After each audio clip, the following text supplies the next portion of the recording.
Naku, Bogart! Wala na atang pag-asang tumigil tong baka, Bogart. Sabing kalabaw to, Lex. Tanggalin mo kaya yung nilagay mo sa puwet. Hindi na makukuha yun. Nagpasok na yun sa loob.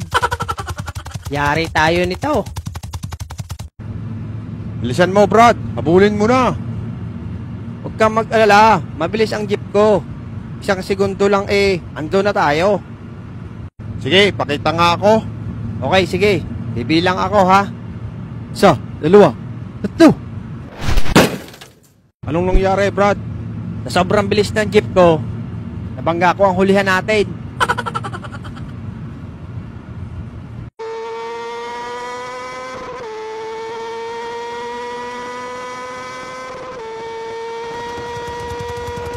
Tingnan mo, Bogart.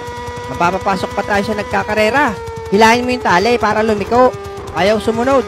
Wala na yata sa wish ko to. Paktay talaga tayo, Lex.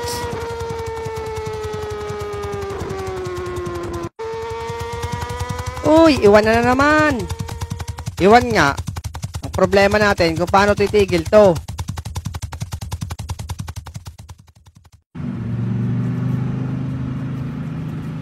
Bakit mo ba gustong habulin yun? Inunahan kasi ako nun kanina, Brad.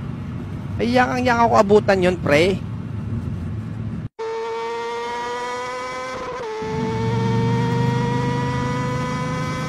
Oh, pre. Tanong mo sa kanila kung nakita nila yung kalabaw. Bossing, nakita niyo yung kalabaw? May sakay na 2? Doon daw sa unahan, Brad. 1, 2, 3. Yun!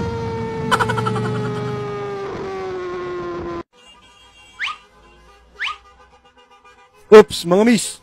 Wala mo nang tatawid. Ay, ang macho naman ni Kuya. Oo nga, sis. Antayin niyo hudyat ko, ha. Wait lang.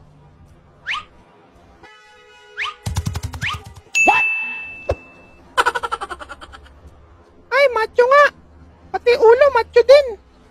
Oo nga, ang haba ng hinihilamusan niya. Ay, loko yun, ah.